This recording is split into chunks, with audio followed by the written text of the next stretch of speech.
በስመ አብ ወወልድ ወመንፈስ ቅዱስ አሐዱ አምላክ አሜን። አሁን የምንገኘው በጎንደር ከተማ አናት ላይ የሚገኘው ደብረ ኤዶም ገነት ተራራ ቅዱስ ያሬድ ኢያቄም ወሐና አንድነት ገዳም ላይ ነው። ይህ የምታዩት የቅዳሴ ጉባኤ ቤት ነው። ያ የተማሪዎች ቤት ነበር የፈረሰው።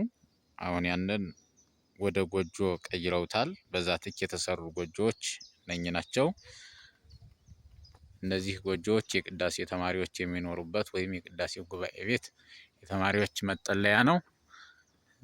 እስኪ እንግዲህ ተማሪዎችን እናናግራቸው።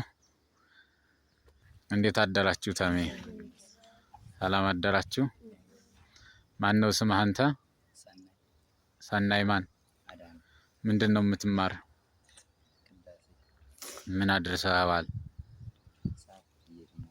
ሰዓታት እየጀመርክ። አንተስ ማን ነው ስምህ? ምንድን ነው ወንበርህ? ሰዓታት እየገባህ ነው። እሺ አንተስ? ሰዓታት እየገባህ ነው። አንተስ? አቢ ማን ነው ስምህ? ይሳቅ። ምን ደርሰሃል? ወንበርህ ምንድን ነው? ቅዳሴ እኮ። ምን አድርሰሃል? እየጀመርክ ነው። እንግዲህ እነዚህ የምታዩቸው ህፃናት ናቸው፣ ታዳጊዎች ናቸው። እዚህ መካከል ደግሞ አንዲት ሴት ህፃን አለች። ነይ ወደዚህ ቀረብ በይ እስኪ። አንቺን ነው ቅድም ውሃ ስትቀጂ ያገኘሁሽ። ማን ነው ስምሽ? ጮህ ብለሽ። ማን ነው ስምሽ? ወለተ ሩፋኤል ነው ስምሽ። ምን እየተማርሽ ነው? ውዳሴ ማርያም። ምን አድርሰሽዋል? የወድስዋ ደርሰሽ። እንግዲህ ውዳሴ ማርያምን አንቀጸ ብርሃንን ጨርሰሽ የወድስዋ ደርሰሽ፣ ከዚህ በኋላ የወድስዋ እንደጨረሽ ምንድን ነው የምትማሪ? መልካ መልክ። መጀመሪያ የማንን መልክ ነው የምትማሪ? መልክአ ማርያም። ቀጥለሽስ? ከዛ እስከ መልክአ ኢየሱስ ቀጥለሽ ምንድን ነው የምትማሪ? መልክአ ኤዶም። እሺ እነዚህን መልኮችን ጨርሰሽ ምንድን ነው የምትማሪ?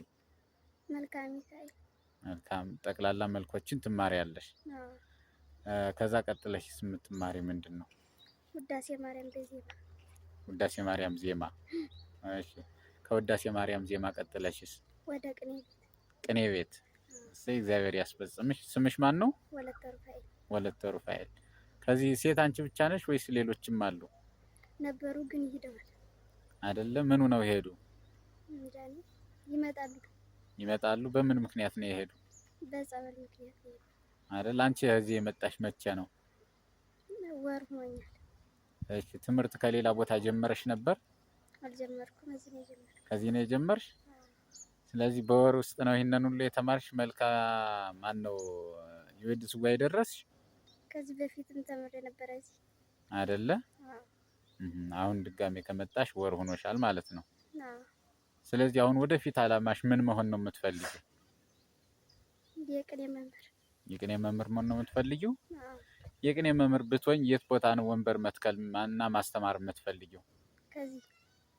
እግዚአብሔር ያሳካልሽ። እሺ ስንት አመትሽ ነው? 13። እንግዲህ ወለተ ሩፋኤል የምትባል ህፃን አሁን የ13 አመት ህፃን ብላቴና ነች የምትማረው። አሁን የወድስዋ ደርሳለች።